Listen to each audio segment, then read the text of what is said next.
going to put that down as your best win for the season, mate. What's your thoughts? It's natural to get caught up in the emotion of the most recent thing that's happened, but I think, to be fair, that North Adelaide's one of the tougher tasks for this year. I rate them really highly as a team. They obviously did a number on us earlier in the year, and I thought it was a really high quality contest, for especially the first half. And there was periods where I thought we were about to break away, and then their class sort of stepped up again. But it was a great contest, great arm wrestle, and the weather coming in the last quarter was another challenge for both teams. But yeah, I think our playing group really stood up over the course of 4 quarters to a tough game of SANFL footy with a lot on the line, and it was very rewarding. They threw a lot at you, but your ball use, under pressure, patience when needed, just was really good all day. Yeah, we've been really keen over the course of the year to improve our footy, which sounds pretty generic and basic, but with lockdown we felt we'd just got to a certain level of our footy, but we had a bit more in us, and the last 3 games we really set ourselves to a couple of phases of play which improved, and the capacity to make decisions and use the ball was one of them, to make sure we're more competitive offensively, which maybe we weren't as much early in the season. But yeah, when you've got some good players around the midfield who've got composure, who can find a mark at the right time or get you going a bit quicker at the right time, like Douglas and Roker and Grigg at various times, and Josh Richards, I think that makes a big difference. It was 92 points, I reckon, back in round 3, until a long time ago. What sort of turned it around from then? Oh, there's no doubt they were absolutely cherry ripe for us around 3, and we weren't at the mental level required and got exposed really badly. A lot can change. That's the biggest thing. Like, we probably had 5 or 6 different players. They might have 3 or 4 from memory, but a lot happens. We're a different. I think we were a better team than what we were at the start of the year, and I just loved that when we got challenged, which we've been accused at times when we've been challenged by the best teams, that we haven't quite stood up to it. We're able to step up to it today, and like I said, I rate North Adelaide highly. You don't fluke making a grand final last year and being Premier a couple of years ago, so that's why it's got a lot of kudos at our end for being able to win away from home against them.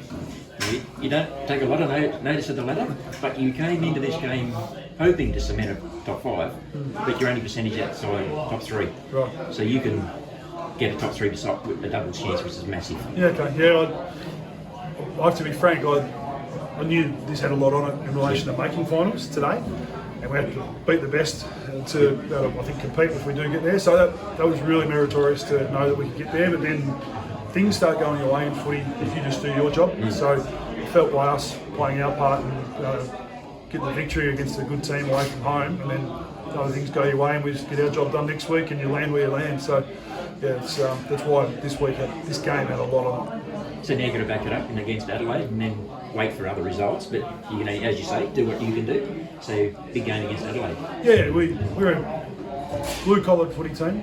We work hard on our training and on our education and how we want to go about our footy, and there's no room for complacency or get ahead of yourselves. There's a bit of unknown with Adelaide next week, but it's a play your part, move forward to the next challenge. There's nothing in a footy season you can get ahead of yourself about. There's too much on the line each week, so yeah, we'll just get ourselves back on the grind next Monday and review like we usually review, and train at the right level of intensity Tuesday and Thursday, and prep as well as we can for our next opponent.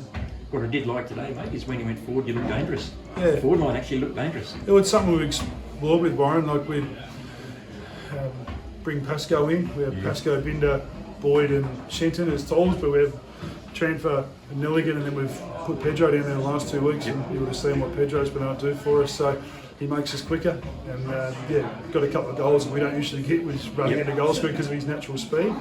But they compete, they try and play the way we've asked them to play. They're inexperienced as a group, but they don't get held back or paralysed by that against a good backline. Well, they don't get beaten very often, North Adelaide, so I've got a lot of time for Tanner Smith, and young Hewitt, and Mitch Clisby, Spina. There's some good players there, man. So I thought a young forward line were able to challenge them at various times.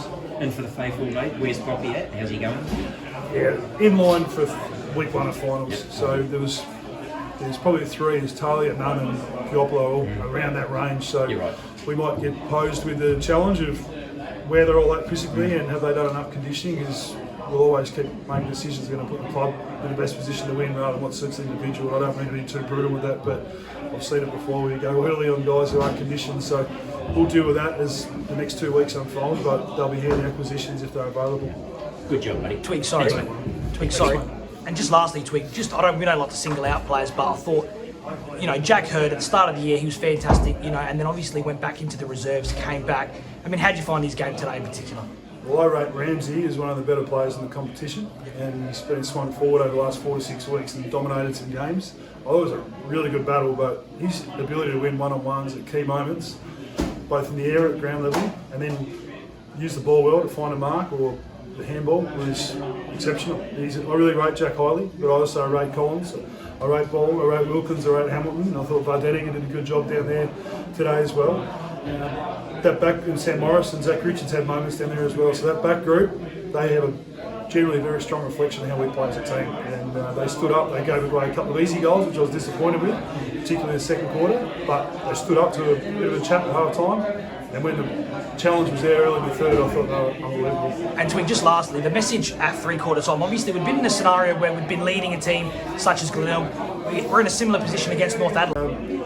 We spoke about, we've been in this situation multiple times against teams that are above us on the ladder, and I asked the players, what are our learnings? They were able to recite a couple of really good things which were accurate, and they stood up under the truest test of pressure, and North Adelaide got a couple of good looks, and we made 2 big tackles at 25 metres out when it looked like it was a goal, and they're key plays that you need when the pressure's on and when the game's on the line. And yeah, for Pascoe to step up and kick a big goal, and McKenzie to kick the one on the run that just made the 3-goal margin were big plays. So yeah, I thought the players accepted the challenge and pressure, which comes about when you play the best teams.